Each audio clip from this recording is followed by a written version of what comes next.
All right, what's up guys? I wanted to talk to you about my $2,800 DRZ and how it's coming along. I said I was gonna do a build series on it, but I'm probably not going to. I haven't had the time, but I will go over you guys the parts that I installed. So I guess you could consider this a build video. So we'll start at the bottom and we'll move our way up. Immediately, you'll see I have a 2118 wheel set. This is a Supermoto.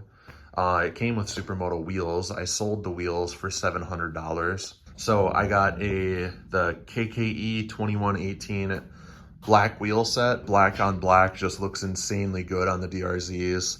And then for a front tire, I have the Kenda K760 Trackmaster front, Tusk D Sport rear tire. I love the Tusk D Sport rear. I hate the fronts. Not entirely the biggest fan of the K760 front either. It's not the best off-road tire, but it's good enough on and off-road, and it's at a great price point. Plus the front tires last a very long time. Moose Racing Footpeg. I couldn't even tell you where to buy these nowadays. They don't make them anymore. This is a 2006 model, not sure when it was bought. And by the way, this bike has about 26,000 miles on it. So we got the foot pegs, and then I have an Enduro Engineering skid plate. The reason I went with the Enduro Engineering is because the bolts are actually recessed. You can see where the bolt is there. I have the Tusk case savers on it. Highly recommend those. From there, you will see that this bike has basically, I'm pretty sure this is just the stock Suzuki rear rack. I like it. I'm gonna use it for sure. I did kind of a free tail tidy mod. These usually hang down a lot more. I cut it off a little bit. And then I also, these stick out a lot further. I basically took the inner portion off and then RTV'd the back plate to the actual plastic thing there.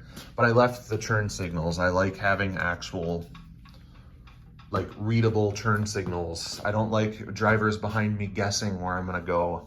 Next thing I did was a JD Jet Kit in 3x3 mod. This bike came with an exhaust. Pretty sure this is the Yoshimura RS3 Exhaust. It's very loud. That's the only thing I don't like about it, but I know Yoshimura is a very high quality product. So for that reason, I'm gonna keep it. I'll probably repack it and see if that quiets it down a bit. It has a spark arrestor in it, so that's a plus. I like the addition of inverted forks. I know that these have less travel than the S model, but once I get it revalved, these are valved for street riding more or less.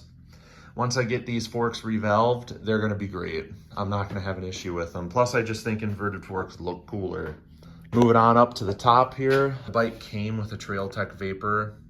I actually really like this. Didn't think I was going to. The DRZ's display is one of my favorites among all the bikes I've owned. He gave me the display with it, so I can put it on if I want to, but I'm not going to because I really like the Trail Tech Vapor. For handlebars, since I'm a big and tall guy, I'm 6'7", 275 pounds. I have the Tusk Chub ATV high bars. I love these bars. Amazing bars for the money. I've had these for probably 4 or 5 years now. Never bent them. I've been in a lot of crashes too.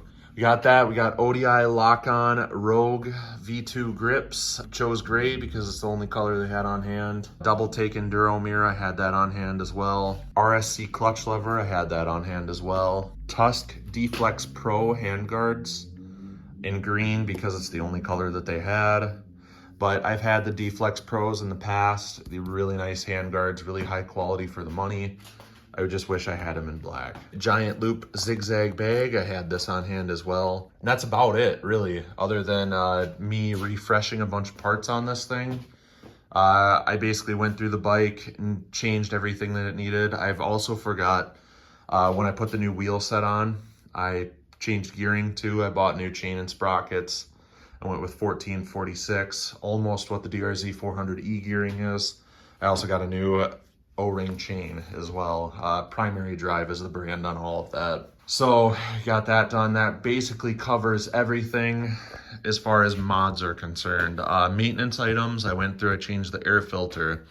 I cleaned out the carb while I was in there too. The carb didn't really need cleaning, it just needed rejetting. I changed brake fluid right away, I changed the oil. I went through, I checked all the bearings, made sure everything is tight.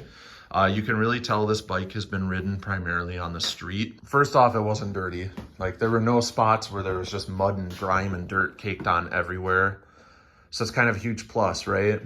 This bike was well taken care of.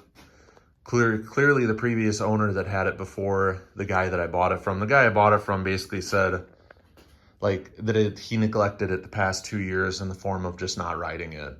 He bought it and just never rode it and wanted to get rid of it. The only reason I got this bike for $2,800 is because he posted it on Facebook. I messaged him 30 minutes after he posted it, and he just wanted it gone. Like, he posted it at $3,000. I offered $2,500. We met at $2,800, and that's fine with me because that's a really cheap price. So, final price of the build, after selling the Supermoto wheels, all of the parts that I bought for this thing add up to about just over $500. So $2,800 plus $500. We'll just add another $50 on it. So about $3,350, and I have a badass DRZ400. First off, this thing looks amazing, in my opinion. And on top of that, like, it is ready for our Black Hills trip to South Dakota. I am stoked to ride it. I need to get this thing on a few shakedown rides. Hope you guys enjoyed the video. If you have any questions, comments, or concerns, drop a comment down below. Subscribe, like, follow, dislike, do what you gotta do. Appreciate y'all. Thanks for watching.